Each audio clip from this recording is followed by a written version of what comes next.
من اكتر الشكاوى اللي بتجيلي وبسمعها من اصحاب الايفون ان الموبايل بيقول لهم ان مفيش مساحه كافيه، وده الحقيقه بيرجع لكذا سبب. ممكن يكون الموبايل قديم ومن الانواع اللي ما كانتش بتشيل مساحه كبيره، كان زمان فيه 64 و128 والحاجات دي ما كانتش بتستحمل كتير الحقيقه، خصوصا الاوبريتنج سيستم كان بياخد مساحه مش بطاله. ممكن تكون مخزن حاجات على الموبايل ومش واخد بالك، بس عموما لازم تفضي شويه مساحه عشان تقدر تتعامل وتنزل صور وفيديوهات جديده على موبايل، ويبقى عندك مساحه تعرف تتحرك فيها كويس. الخبر الحلو ان الايفون اصلا عنده ادوات بتخليك تعمل كده بنفسك. في الفيديو ده هشرح لك خطوه بخطوه ازاي تعرف ايه اللي واكل المساحه على موبايل، وازاي تنظف الموبايل من غير ما تمسح حاجه مهمه. انا يحيى ناجي، وتعالى معايا عشان نشوف هنعمل ايه. اول خطوه لازم نشوف مساحه التخزين وايه اللي مخلصها. افتح سيتنجز، روح على جنرال، وبعدين ايفون ستورج.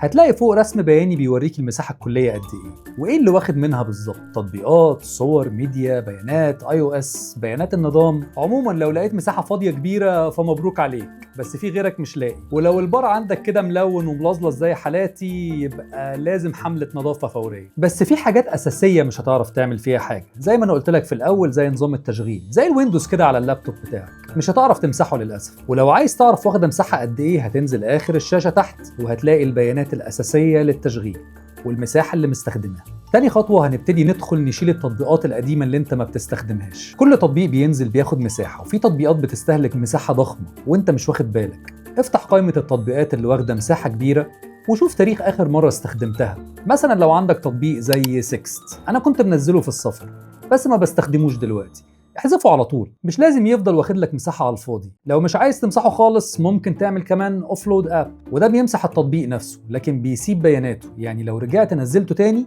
هيشتغل كانه عمره ما اتمسح. بس بصراحه لو التطبيق مش مهم امسحه. خليك حازم كده وصريح مع نفسك، اي حاجه ما بتستخدمهاش من شهور شيلها. تالت خطوة، شوف التطبيقات اللي واخدة مساحة أكتر من اللازم. المفروض إن التطبيقات دي بتخزن ملفات مؤقتة وميديا جواها وأنت مش واخد بالك، زي مثلا تطبيقات الكاميرات زي بلاك ماجيك اللي أنا بستخدمه عشان أصور، أو الجو برو، أو الدي جي آي، أو الجيمز. ادخل على إعدادات التخزين وافتح أي تطبيق غريب حجمه كبير وشوف لو ملفات متخزنة جواه. عندي مساحة مهولة على بلاك ماجيك. امسح أي فيديوهات أو صور قديمة منه. نفس الكلام لتطبيقات البث مثلا زي نتفليكس، زي ديزني. أكيد نزلت أفلام قبل كده أو حلقات تتفرج عليها وانت مسافر وسبتها ونسيتها. ادخل على التطبيقات وامسح التحميلات دي كلها. وبرضه تطبيقات الموسيقى، لو بتستخدم ابل ميوزك او سبوتيفاي، افتح الاعدادات جوه التطبيق وشوف الاغاني اللي انت نزلها اوفلاين، ويا ريت تمسحها كلها. رابع خطوه وهي الخطوه الاكبر، هي الصور والفيديوهات. دي اكتر حاجه بتاكل المساحه عند الناس. الغريب ان ابل ما بتديكش الترتيب على حسب حجم الصوره، بس الحل بسيط.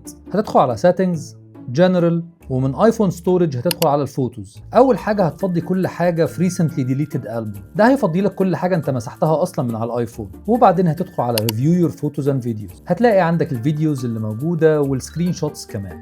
ادخل عليها ونضفها بقى، شيل كل حاجه انت مش محتاجها. فعل اي كلاود فوتوز وخلي اختيارك على اوبتمايز ايفون ستورج. كده الصور الكبيره بتتخزن في السحابه او الكلاود، والموبايل بيحتفظ بنسخه خفيفه منها. ولو مش عايز الاي كلاود خالص، انقل الصور على اللابتوب او الهارد الخارجي بتاعك. نصيحه مني يا جماعه، الاكسترنال هارد ديسك ده اختراع بيخليك تحافظ على الذكريات بتاعتك والصور والفيديوهات اللي انت مش عايز تمسحها، وبيديك مساحه هايله على الموبايل من الحاجات اللي انت مش عارف تخلص منها. خامس خطوه، كارثه الكوارث، الواتساب عموما كارثه مساحه. افتح واتساب، ادخل على سيتنجز، ادخل على ستورج اند داتا، ادخل على مانج ستورج. هتلاقي ملفات كبيره وصور وفيديوهات كتير متخزنه جواه. امسح فورا اللي مش مهم، وما تنساش توقف التحميل التلقائي عشان هو ده اللي عامل اساس المشكله اصلا في الواتساب ومساحه التخزين. اخر خطوه بقى وهي الملجأ الاخير، هتعمل ريسيت كامل وشامل للجهاز، ريسيت فاكتوري سيتنجز. لو بعد كل ده الموبايل لسه بيصرخ وبيقول لك ما عنديش مساحه، يبقى خلاص نعمل الخطوه النوويه. بس قبل ما تتهور وتعمل اي حاجه، انقل كل البيانات بتاعتك على الاي كلاود او على هارد خارجي، وخد باك اب من الداتا بتاعتك. وبعدين روح على السيتنجز،